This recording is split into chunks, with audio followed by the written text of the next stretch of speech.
for liberation just have vastly different understandings of what liberation is for. I haven't seen this much importance and attention.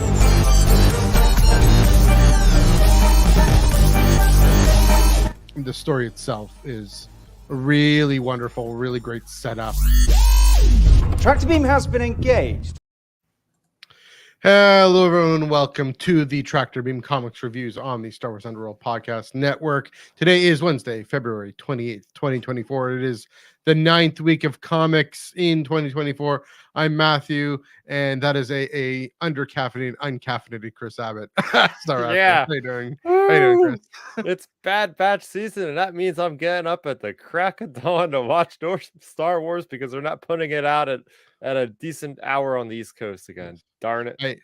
I can get, you just naturally get up when you get up, but man, the lack of coffee. It's just a thing. I am quite caffeinated. Even I even go for a decaf. That's the thing. Every Monday is my secret. Every Monday around 7:30, and every Wednesday now I have a decaf, which has a little bit of caffeine. Get me going through the podcast. It's Tractor Beam. Wednesdays are for comics. Comics are for Wednesdays here on Tractor Beam. Let's get the plugs out of the way. You can follow us on Twitter, Instagram, and Threads for now at Ion Cannon Pod. I keep on need to get on that. Fix that. At Ion Cannon Pod, EYEONCANONPOD. That's the main thing with Joel Davis and me at 8:30 p.m. Eastern, 5:30 p.m. Pacific on Monday nights. That's why I mentioned Monday nights. I forget what did we talk about The Last Jedi?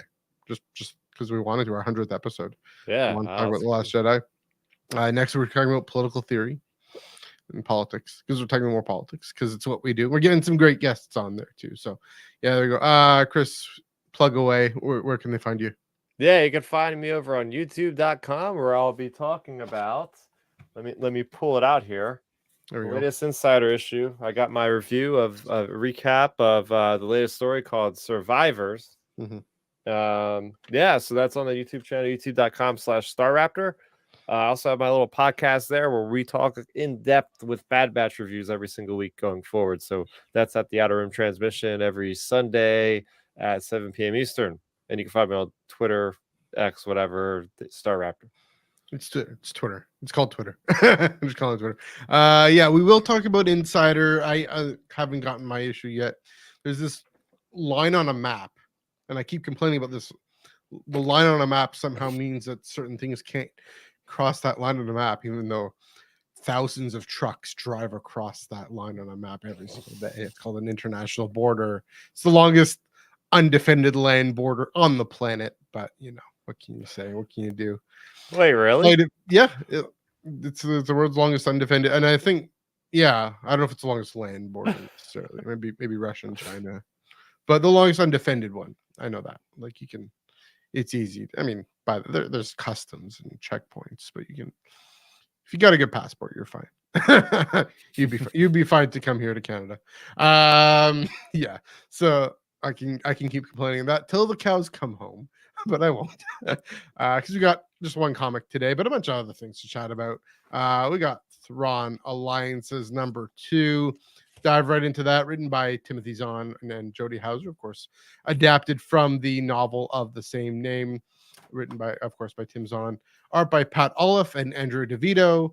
Colors by Rochelle Rosenberg and cover by Rod Rice. The adaptation, as mentioned, of Thrawn Alliances continues as Thrawn and Vader carve their way through the galaxy. We get a glimpse of their early partnership as Thrawn and Anakin are on the hunt for Padme.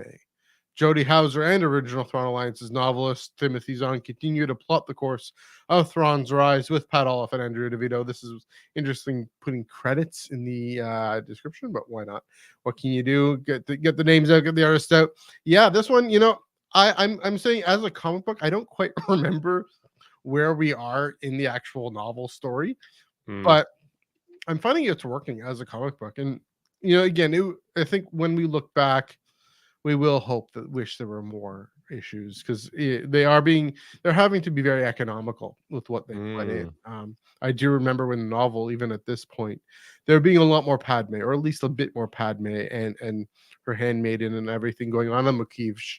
That's how it's called. But yeah, they've been really focused in this issue. I thought it was pretty neat that they just chose to say, let's do the Oga's Cantina thing, just in the two different timelines. You know, of course, the main story is Thrawn and Vader in Oga's, and you know, I love the point where you know they're you know just picking up where we left off in the last issue, and they're surrounded by those species and Darcy, yeah, those guys, and Thrawn has a stick, and he's hitting them with the stick, and so Vader asks, "Why are you hitting him with a stick?" It's effective. So Vader just grabs his lightsaber hilt. Like, you could turn the thing on, no bother, right?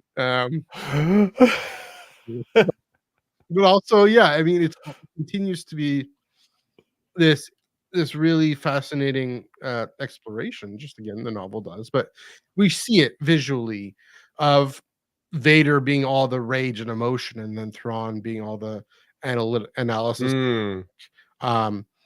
You know, to see that, and then again, well, first of all, to say, you know, Vader has that vision where he sees what Palpatine had discovered and was looking for, and he's able to tap into the emotion of that moment and of that vision to see it again, to see the vision and the weirdness of it. And of course, with Thrawn and Anakin, you know, there's still, it's Anakin, right? He's the swashbuckling, emotional character, and then Thrawn is, of course, still the logical character. Again, similar to what I was saying with the last issue, it really captured the way Thrawn is able to continue or to calculate and be the Sherlock, if you will, and yeah, really capture that feel. That could have been a challenge. It could have been a lot of very heavy exposition, but again, they're being very economical about what they choose to focus on in this comic because they only have 4 issues, and I think it's working. Again, I'm gonna probably want more, but it's working as a comic book to have the momentum moving forward in this. Yeah, again, then there's the time jumps and whatnot, and then everything with those rocks at the end. I forget what they're called, the quadranium, and yeah, and reminding me of the clue why Thrawn is in such a hurry to run out. I mean, I know there's something about cortosis in the story, if I remember, and so you know why Thrawn has this urgency. Oh yeah, because he remembers what happened last time. He and the guy in black next to him were on by too. He just was wearing different armor. So that guy, if you can tell, and kind of that guy up there. But you know, he's also Anakin Skywalker, and that's ultimately what I mean. I love about this comic, or love about this story, is it gets at my favorite question: is what's the relationship between Anakin and Vader, and what does it mean for Thrawn to see that play out? So, I'm enjoying this. You know, I was, yeah, it was a good. I found it was a good read, but I've talked a lot. What did you think of Thrawn Alliances #2? Yeah, first and foremost, I'm a little bit puzzled that they don't have any kind of recap in the beginning of this That because would have helped. a lot did happen, and this is the one story I feel like that really needed that. I don't know if it's just because maybe they have a mandate where they're not going to kind of, well, for the books at least, because they do it for the series. They always have a recap, and even like the Obi-Wan, the Mandalorians, they've always had a little recap. So I find that really quizzical, especially considering this is a 4-issue miniseries of a freaking novel that it's adapting, and there's so much. And I really praised the first issue, and I must say this one felt off to me. I really feel like as a whole, it just doesn't really feel like it went anywhere for me. Like it just, I think the part of the issue is like they're stuck in the same location for the entire, damn near the entire time. It just, I don't know. It just seems like, yeah, they have to be very economical, but at a certain point, you got to wonder, like, how much stuff are we losing? Because they're just 4 issues, and this whole issue is like in one spot. And for me, it definitely got a little confusing. Jumping back and forth, like, okay, they're dealing with humanoids at this point. Now they're dealing with the Darshi. Now they're trying to have Anakin reanimate a corpse using the Force to like have this guy think that the other guy's still alive so he can report back to the boss and they can track what ship he goes to. And then the whole quadranium thing really threw me for a loop. Like I was a little bit confused. They're like, oh well, they're making it look like they got an entire cargo crate, but it's all filled with rocks on the bottom, which means that there's another faction that's also dealing with it, and that went over my head. So there's a lot of moments where I was reading it going, oh, that went over my head, that went over my head. Then I had to read it for a second time, then for another half of time I was reading through it. So I know it's a very intellectual book, Yeah. but it just feels like there's too much mashed into this one issue and it needed a lot more space. And it's like a shame because I really like this first issue, and I just feel like I was let down by this one. There was just too many things that just feel like they were told too fast. Yeah, I mean, the thing about a novel is you have the time to do it. You have the time to go into all these details, especially, I mean, Zahn with the Thrawn novels likes all that detail. And so I can see why. I can see why it would seem that way, especially the point about the recap and at least something that fills in what has happened, what we've missed. You know, I know we got Joel in the comments here saying, you know, why do comic adaptations do these more often? New doll adaptations of comics. That'll be interesting too. Dude, That'll be interesting. War of the Bounty Hunters novel. That would be a New York Times best-selling novel. Yeah. New York Times best-selling novel right there, Michael C. Glane. Go ahead, green light it. There we Let's go. get that thing going. Get Charles Soule to write it. He writes prose already. Yeah. There you go. Give us that middle in between Empire, Return of the Jedi novel that we have like 2 novels in between there right now. I think it's Twilight Company and Battlefront 2, Inferno Squad. Both happen to be video game books, by the way. Oh yeah, there we go. Yeah, so it's I get what you're saying. Again, I thought, yeah, they picked I think we'll know why they picked this moment to really focus on, right? Again, the blade I think has something to do with the cortosis or the quadranium, and so that's why he's in a hurry. It's the discovery of that in there. Also, the reanimated corpse thing, that of course comes back at the end with Vader reanimating his suit.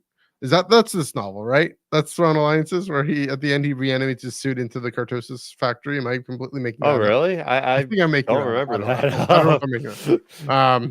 But yeah. So that seems absolutely bizarre. Oh my goodness. yeah, no, I remember something, but I don't know. I If remember a it's this TIE novel or the Defender other at one. the end. He was piloting a TIE Defender. Or Yeah. is that the other book, Treason? I don't know. Well, we'll find out at the end of Thrawn Alliances if I'm completely misremembering something. Mandela effect. I'm just sitting over here going, when are the Grisks showing up? And it's got to be the next issue. And Gotta be the next. And you know, I mean, that's the interesting thing though, is these 2 factions that are involved in the quadranium, and then the Grisks are getting even more involved in I guess with the quadranium, or not the corto. I forget what the Grisks are doing. They just want to invade the Empire. Or they just want to, I mean, we know with they were dealing with the ascendancy before that. Yep. But yeah. One thing yeah. I want to highlight is the weaponry that's used that we know that the Grisks give the Darshi, because basically the Grisks are the overseers of the different species, and they basically make them their slaves and say, you got to do this. I don't know if there's like, I forget if there's like some sort of like mind control that's involved with the whole thing, but they basically make them their thralls, and they say, all right, we're going to arm you, do this mission for us, and we'll be hiding in the shadows. But they use something that's almost like permacrete, but like it's actually organisms that form it, because they show it in the issue, because somebody says like, oh, get these things off me, or they're too small or something, and next thing you know, it's like they're the snowmen. Like they're just Vader in that suit is just like just stuck. The dust stop. That's what my pun about the dust stop. That are all dust to the rock thing. Anyway. Well, okay, so that blade then, is that supposed to be a Grisk weapon? And that's why Thrawn is all observe. Oh, we got to get out of here. We got to go. Oh, I'm not sure. Yeah, it's been a long time. So, I mean, that's the funny thing. We're kind of half remembering things. The funny thing is, I literally have a Thrawn Alliances recap that I painstakingly did years and years ago on the YouTube channel. So I should probably go and watch my own video to get a good idea of what's coming along here. That's fair. I mean, again, I want to just enjoy the story as is. It's just that we can't help but think, okay, what is coming and whatnot. Again, because with this issue, I do think there are key discoveries that happen in August. Yes, and they're done with so much nuance that Mhm. if you don't study the pages precisely, you're gonna miss something. Like, I And- feel like there's a yeah. couple moments like that, or they make references or allusions to something that you were supposed to gather, but you could easily have read right past it, not even thinking about it twice, and then next thing you know, you missed a huge plot point. So I feel like that was done a little bit too much because of the economical sense of, oh, we don't have time to spend a paragraph on this whole thing. Just a quick like half sentence will do.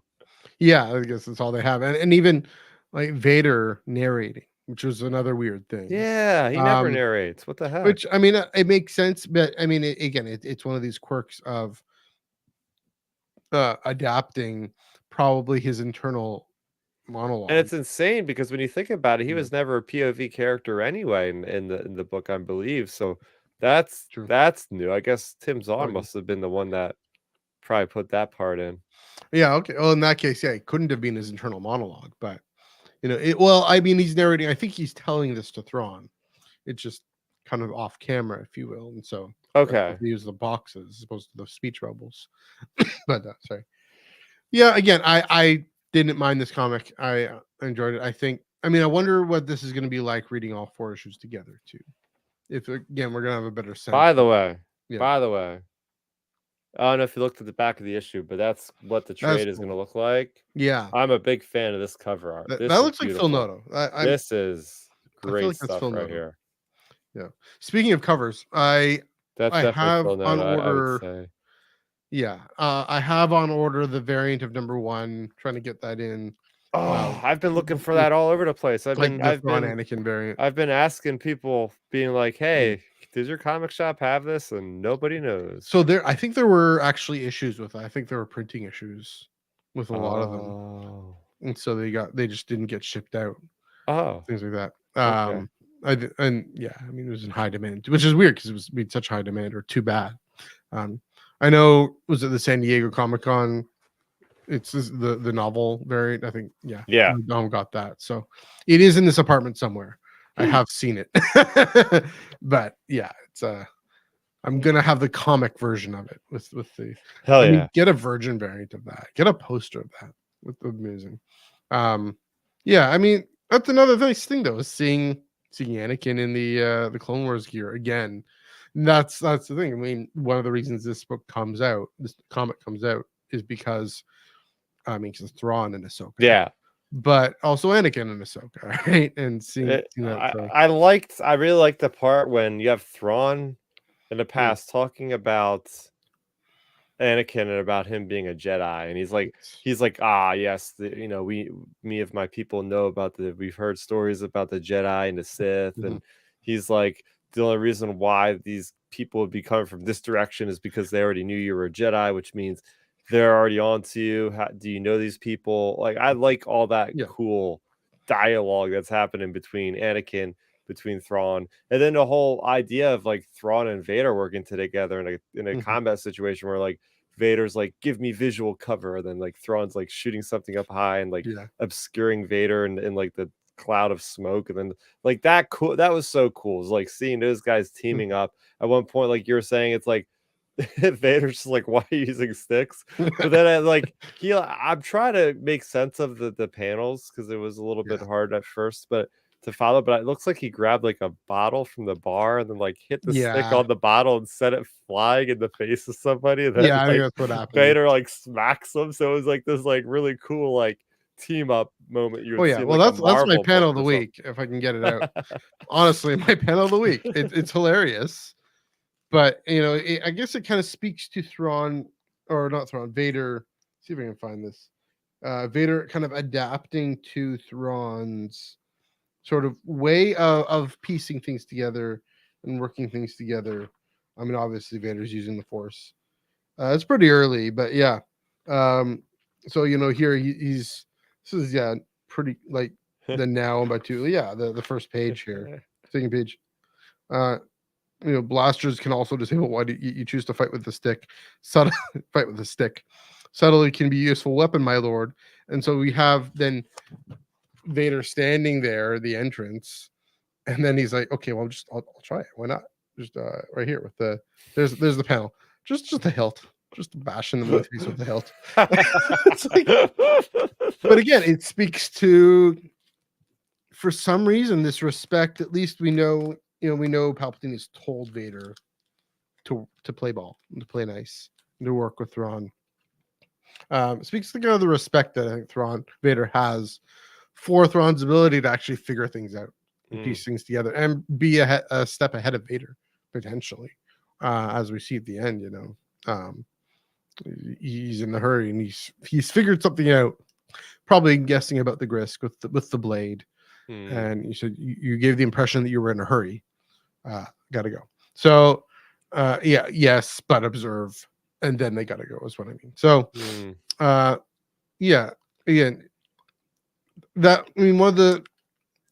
so I think the strength of this comic will be the way it captures, and the strength of this issue, and the strength of issue number 1, the way it captures again Thrawn's ability, the feel of how we feel when we're reading Thrawn figure something out and piece things together and be the Sherlock. The weird wrinkle about this story, and this is what I said when it came out, it was on my old podcast, For Christ's Sake, Anakin, and all that. I was reading that, reviewing it. Whenever you put for George Lucas, the main character of the saga, in any story, he becomes the center of gravity for that story. And so, I mean, that's been the problem with Thrawn, period, right? He's never actually the main character. He's always the viewpoint onto another character. Even someone like Thalius in Aralania, in the Ascendancy. Vanto, for example, he's always kind of the window into another character. So you could say that's a criticism. I don't know, but it's Vader, it's Anakin. It's again my favorite question. This fascinating thing. I'm just waiting. The one very distinctive line I'm waiting to see, and I hope they include it in this comic in issue number 3 or 4, where Thrawn figures out that Vader is Anakin. It is he, because something happens that really triggers his memory about Vader does something that Thrawn really remembers Anakin doing. And again, it's always fascinating to me. It's always interesting to me. It's my favorite character in all of fiction, period. So yeah. I think that's all I've got to say about this issue. Do you have anything more to say? No, I think that about covers it for the blue guy. I mean, there was a couple really good panels. I really like the one panel. I believe it was in the beginning of the issue where it was just the eyes focused on with Thrawn. It just, again, it reminds you of like, here we go. Just like the eyes right there.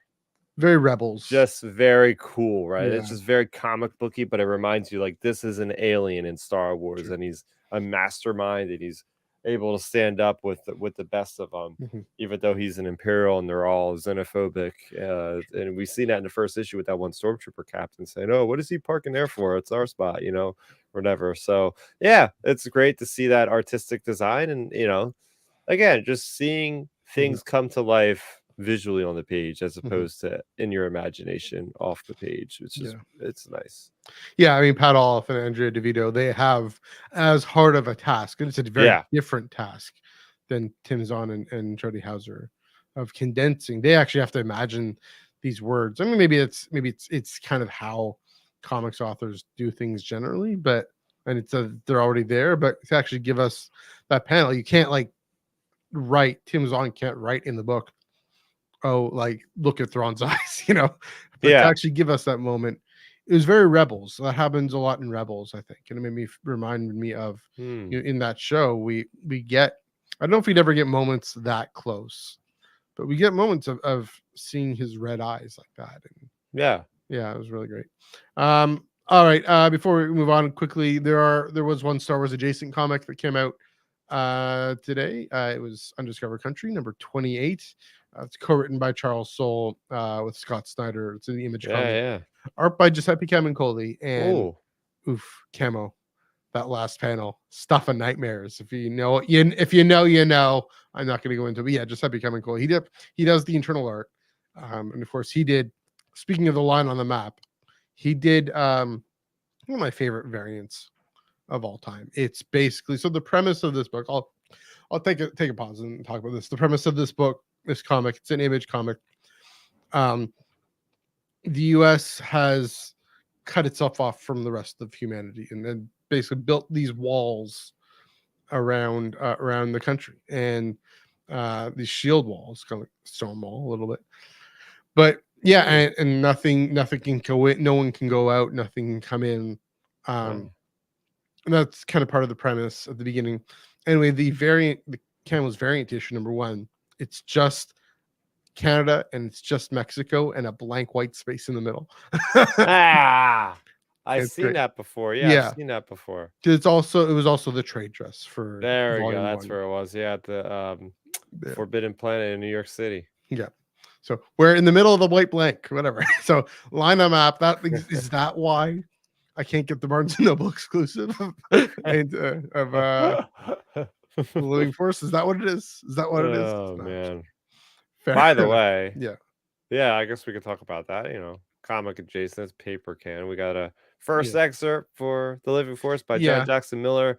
We got a beautiful map that's coming out, which is harkens to Game of Thrones with George R. Martin, or Lord of the Rings with J.R. Tolkien, right? It's those classic fantasy maps. So I can't wait to see this guy, what he did. I can't wait to see what he's done. In a little bit over a month, we're gonna get our hands on this book, and it's hopefully gonna change our minds or change our kind of perspective going into Phantom Menace with, they were on this mission a year ago, and this is why they're sitting here doing nothing now. They're just scarred for life.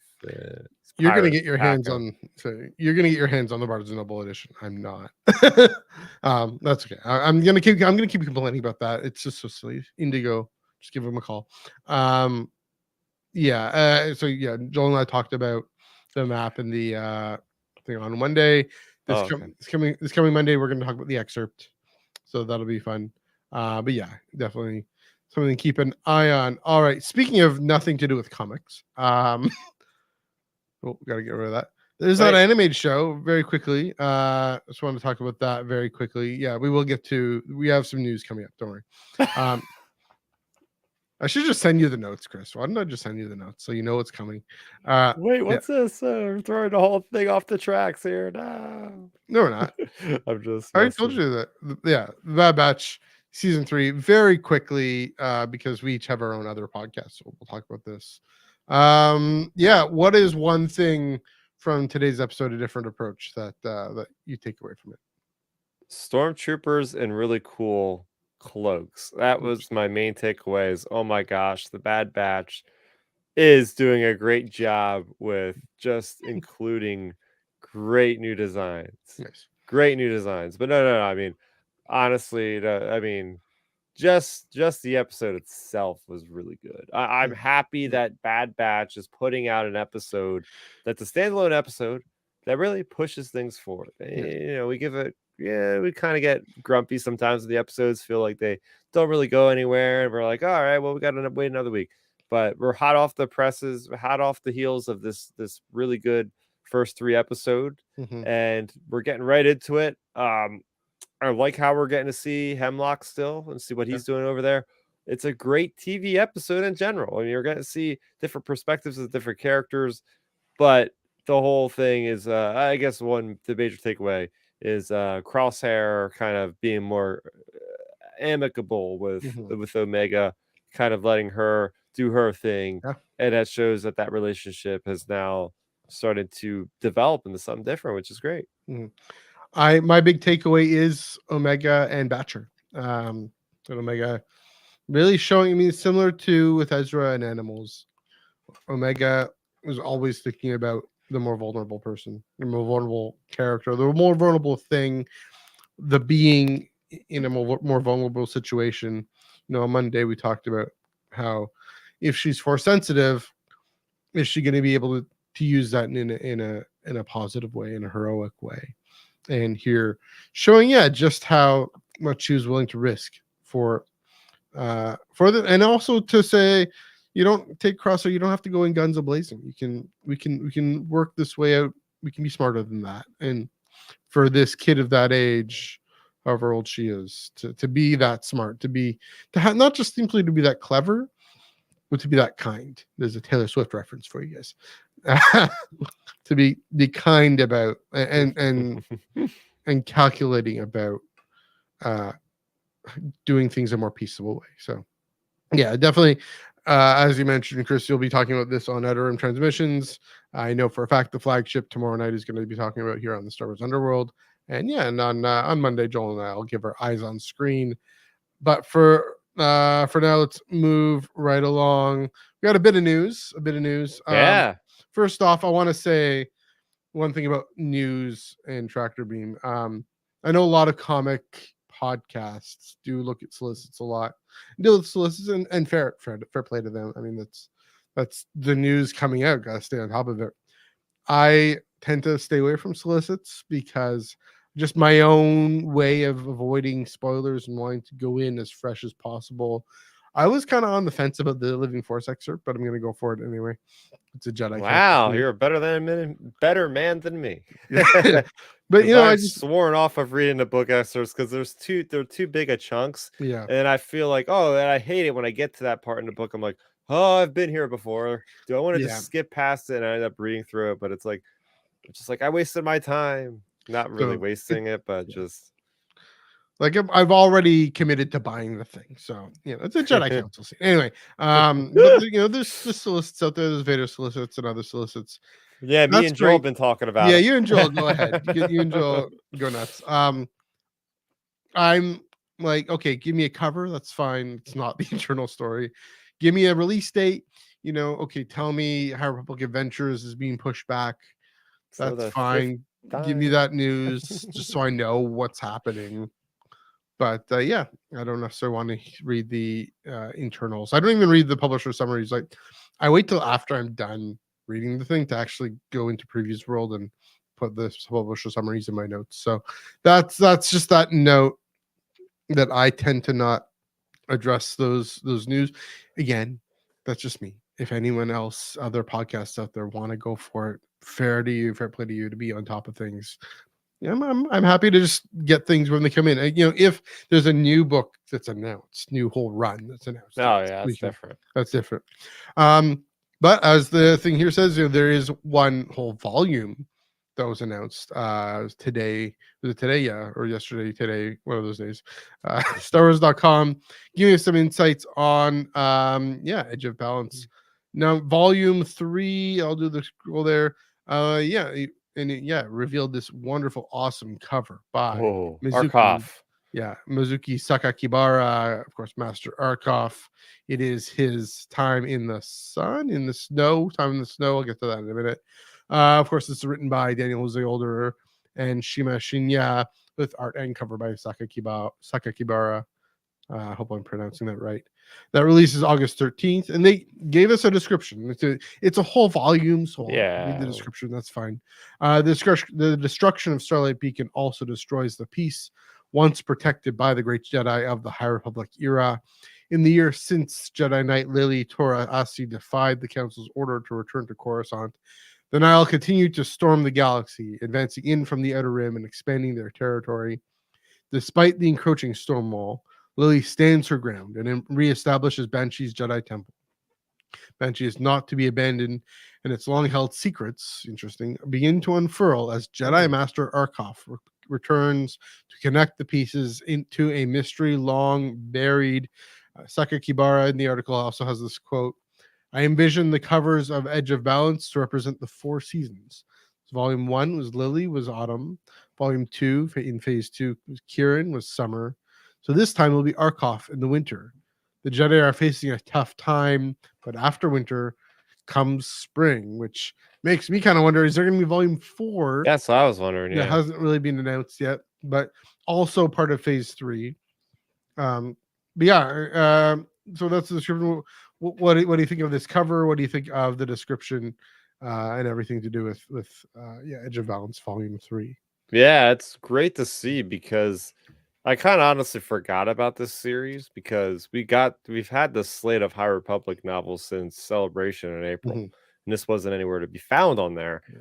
And I really do enjoy these because it is nice. It's a rare occurrence if you're a Star Wars fan to sit down and read.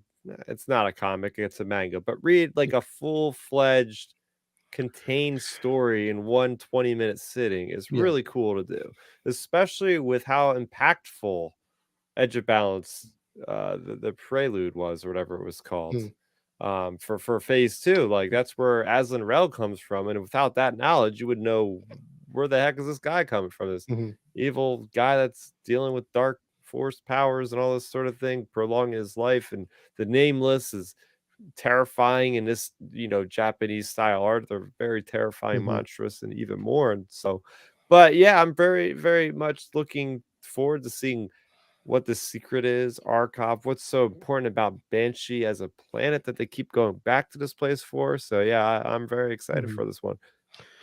I mean, Aslan and what he ends up being in phase 2 and into phase 3, it's kind of set the bar higher in terms of how much this Edge of Balance connects with everything else. Because I think volume 1 was kind of on its own story a little bit, which is great, which is fine.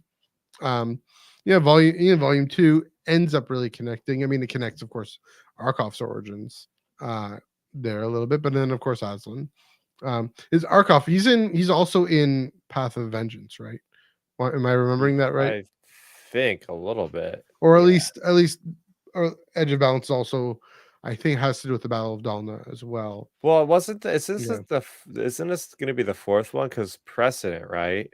I think wasn't that volume 2 was Precedent? I don't know. I think it Because was. I think I thought we yeah. had 2 volumes in phase 1 with Lily, and then her Padawan was on the cover of the other one. So this actually might be the fourth, which makes sense when he said about the seasons. No, I think oh yeah, no, you're right. There were 2 in interesting. Okay, yes, there were 2 in phase Yeah. So 1. okay, Never this mind. I'm makes wrong. sense. Okay. This is probably the Yeah. last one, I guess. Then I'm wrong. I thought Precedent was volume 2, but I guess not. No, it's its same. own it's its own thing with the younger Arkoff also on the cover. Yeah, okay. So that'll then fit the pattern then if there's a volume 4 also in phase 3. Yeah, I'm curious what's important about Banshee, and again, how is that important to the rest of the story, um to the rest of High Republic. And I mean, again, I think Aslan himself is key to discovering how to deal with the Nameless. I think that seems to be suggested fairly Yep. strongly. And so, I mean, is he going to be involved in? I guess just because he comes from the precedent comic. So yeah, in manga, comic, whatever. So yeah, again, I mean, I'm very intrigued. Yeah, you're right. That's been the strength of these. Is just sit down and you can read them in half an hour. This whole Mm. it's kind of chunky book, but you can read it in half an hour because it's like it is basically Well, kind of yeah, like a it's a comic. lot less words, a lot more images. So Yeah, that's true too. So, I mean, I'm game to talk about it on Tractor Beam when it comes out. well, yeah, I think so. Yeah. Yeah, so let's do that in August. Yeah, but Edge of Balance, High Republic Phase 3, it's off to a pretty decent start, I'd say. I'm almost done. Decent. I think it's off to a Sorry, great start. I was being understated there. It's Okay. off to a Okay. Good. Good. fantastic Good. start. I'm almost done Escape from Valo. Uh, yeah, those nameless. What Yeah, can you those say? Nameless dealing with like little kids. It's crazy, right? Like I Yeah, didn't think they would go that far in that book to deal with the Nameless and what they did to the Masters and all this stuff. It's like, true. whoa, they went there. Okay. Yeah. So, yeah, I'm enjoying it. I'm enjoying it. Do you have anything more last to say as I took the thing off? But say about Edge of Balance Volume 3? I think oh wait, connected not specifically to that, Hmm. but this gets me wondering, where's our audio drama announcement? I'm not going to be Hmm. happy and satisfied with phase 3 Yeah. until we get our version of Battle of Jeddah or Tempest Runner, because I think those really add a lot of flavor, and it's just nice to change things up for me as a person that reads the books Yeah. to actually have to be sitting there and listen for a change. So I'm waiting Yeah. with bated breath to see when the heck they're going to announce that, because it's got to be coming. They've definitely built up the expectation of it.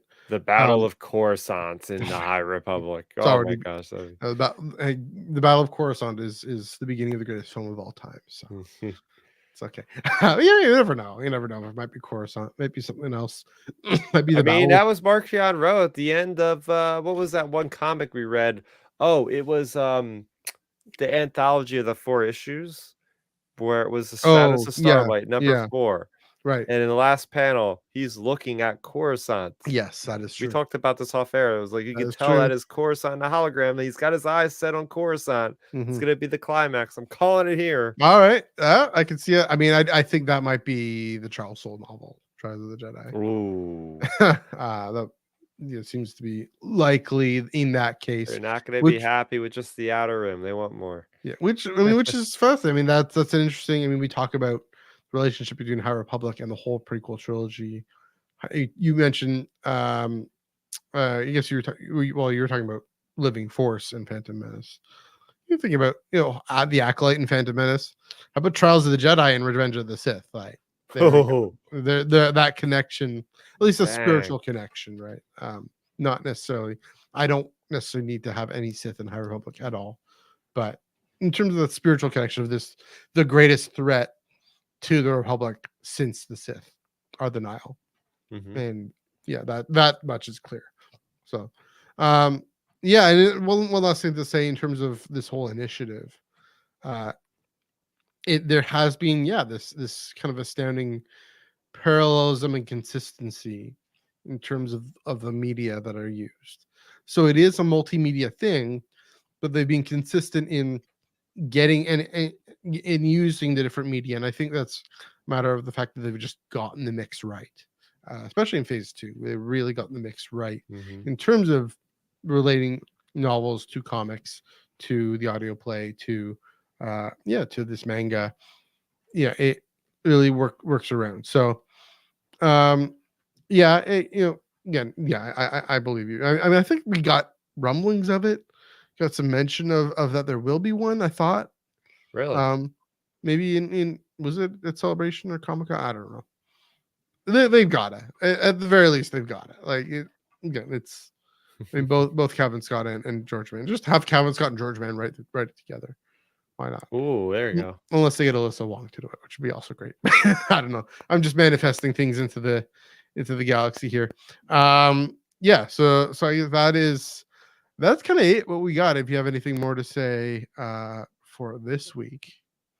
I certainly do. Thanks for asking. All right. Keep going. We're gonna keep our eyes on something different. We're gonna keep our eyes on the controller for a moment here. All right. This is calling audible. I'm gonna while you do that, I'm gonna create a banner. All right. So a little remaster of a classic Star Wars game launched today called Dark Forces Remastered. There we go. This is completely. This has nothing to do with comics, guys. But why not?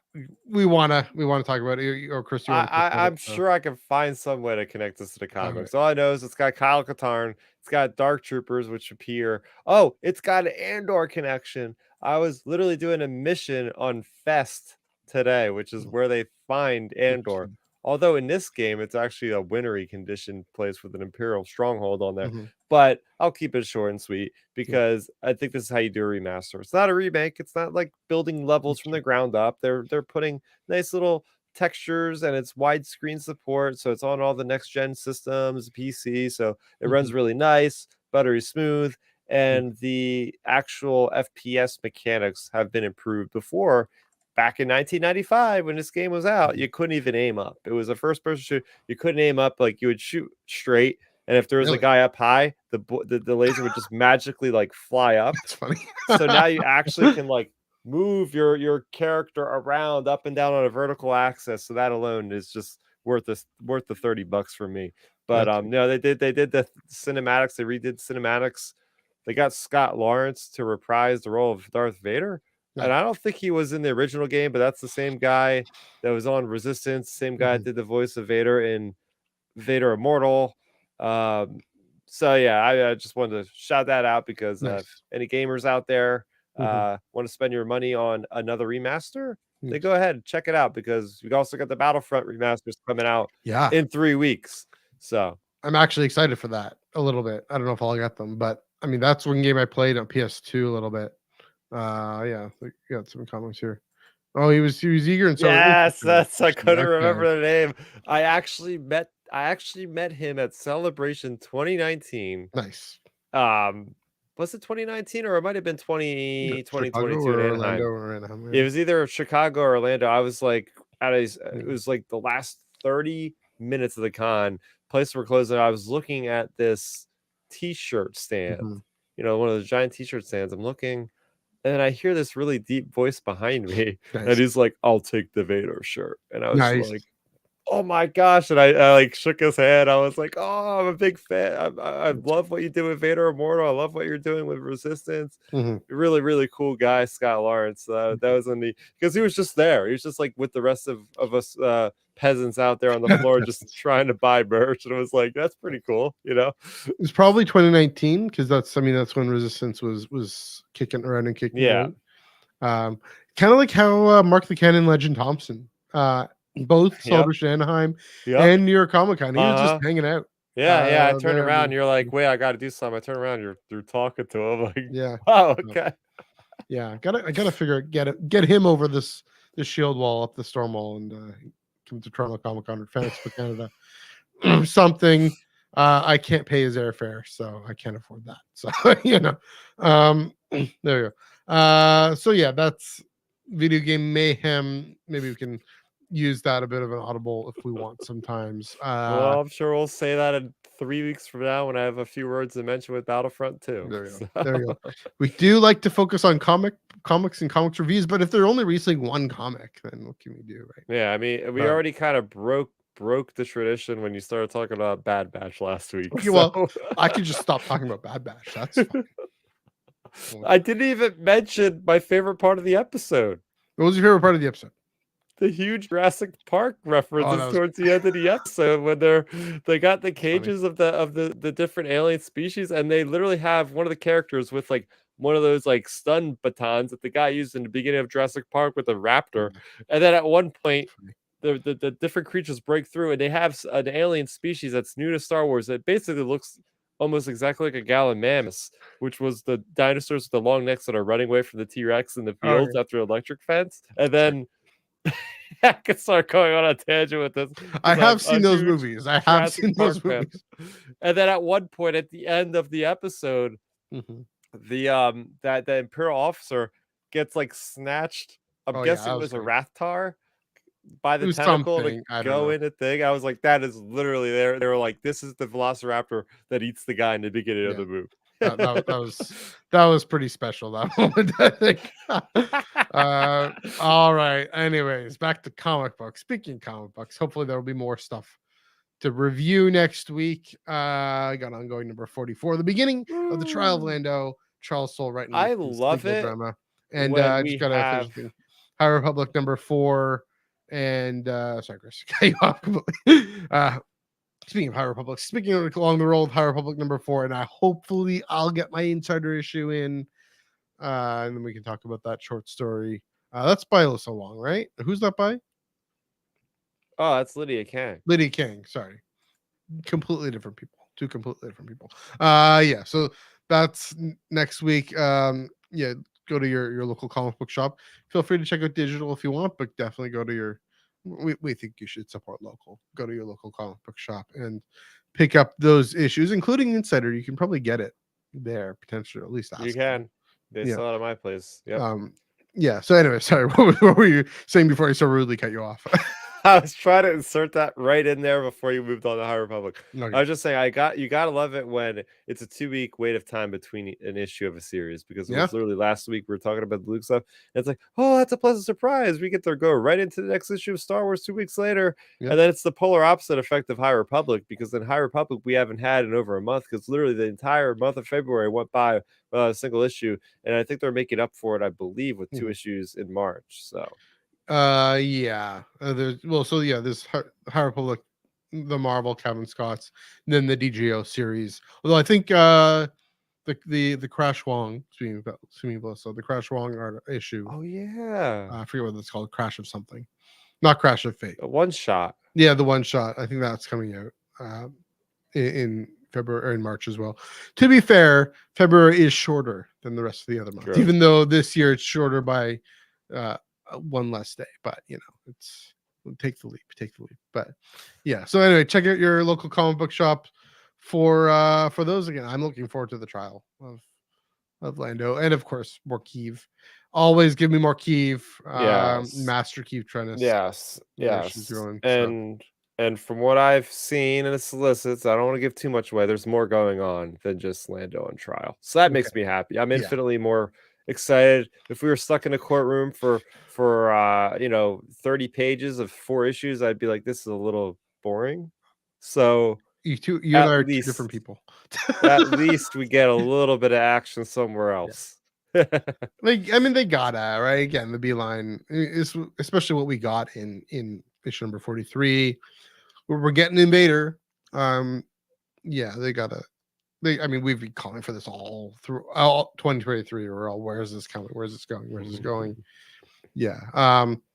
That being said, Charles Soule, if you're listening, if you were inclined to give me 4 issues of 22 pages just in a courtroom, is it Lando and this hack of a lawyer? Is it She-Hulk? I don't care. Just give it to me. I'd be happy. But that's me. That's not you. That's fair, Chris. But yeah. All right. Check out your local comic book shop for those again, and yeah, we'll definitely be back next week. The week after, gonna have to sort a few things out. One little bit to note: I will be at Toronto Comic Con. If you're in the Toronto area or just in the vicinity, even if you're in upstate New York or Ohio or wherever, Pennsylvania, you can go across the border. You can drive across the border. If you're an American citizen, you're legally allowed to come into Canada. Just putting that out there, everybody. You can bring me the bars. No, you can't bring me. Don't be out yet. But yeah, lots of people do come. Lots of people from the northeastern US come, especially to Fan Expo in August, because it's the 3rd biggest con in North America. So yeah, Toronto Comic Con is smaller potatoes. I do have some fun things that I'll announce maybe next week about that, but still trying to sort some details out there. But yeah, gonna be a fun March. Gonna be a fun March. Just want St. Patty's weekend, and you're off to PAX East, right? Yeah. So you could both find us out at about different conventions. I'll be gone the week after you then. So it's like the 20th or 21st or something like that. Over there in Boston for the first time. I'll be checking that out. So really excited to spend 4 days playing video games, just hanging out. Maybe just we'll see what happens. Do a little exploring historical stuff there. Nice. So, yeah. That's cool. Yeah. Yeah, take some photos of historical stuff, because I'm always interested in that too. Yeah, birthplace of America. In some very important ways. So fair enough. Yeah. So definitely, check out all that. Last but not least, let's get those plugs out of the way one more time. You can follow us on Twitter, Instagram, and Threads at IonCanonPod, EYEONCANONPOD. This coming Monday night at 5:30 p.m. Pacific, 8:30 p.m. Eastern, on here at the Star Wars Underworld YouTube channel, on Star Wars Underworld Facebook, Ion Cannon Twitch, Underworld Twitch, Underworld Twitter, Ion Cannon Twitter, and then Spotify and Apple. Yeah, we're talking about political theory, and then we're getting some guests in political theory in Star Wars, and some good guests in. And then, of course, tomorrow night, the flagship right here on the Underworld channel, etc. Talking about Bad Batch episode 4. Probably some. I wonder if they'll probably talk about Acolyte news. I have no idea. Joel and I will talk about Acolyte news. We'll talk about Acolyte news on Monday for sure, because it's what we do. We talk about the Acolyte because we want to. Yeah, and then there's another plug I was supposed to make, but I forgot what it was. So that's okay. Where can they find you? If I remember it, where can they find you on the internet? Yeah, you can find me over on youtube.com/StarRaptor, exactly as it's spelled here in the video chat. I'm also on Twitter at StarRaptor, and I am very close to finishing my latest story I'll be putting up on my starraptor.substack. So starraptor.substack.com for that. And thanks for checking that out. But yeah, thanks for having me on here once again. A lot of fun talk. I almost filled up this entire show with an hour and just one comic book. We had a lot of other things to talk about, which is always fun. Yeah, it's a little bit of a different episode. Why not mix it up a little bit? I remember the plug, the Star Wars Underworld Discord server. So the link down below. Yeah. Definitely get in there. You're in there. I'm in there. Joel's in there. Ben's definitely in there a lot. If you know Ben Hart, the Star Wars guy. Chatting away about a whole bunch of things: Star Wars, Marvel, Star Trek, soccer, what the heck, video games, lots about video games. So go ahead. We have impromptu video games. Like I think it was on Saturday. It was me and a bunch of other folks on there playing Overwatch 2. Nice. We have impromptu, but we also have planned video game nights, and they're watching the Young Jedi Adventures, trying to get through all that 25 episodes. I mean, like I say, like, you know, throwing them under a bus, like trying to get through it. They're pretty entertaining. They're pretty entertaining. Yeah. So and pretty. I watched the Batu ones. Those were fun. Yeah, those are cool. Because you know, Batu. I like Batu. I've been to Batu. I'm canon. There we go. All right. Yeah. So check that out in the link below, and all of our socials again. Ongoing number 44 and High Republic number 4, and hopefully Insider next week. But until then, Chris, happy reading.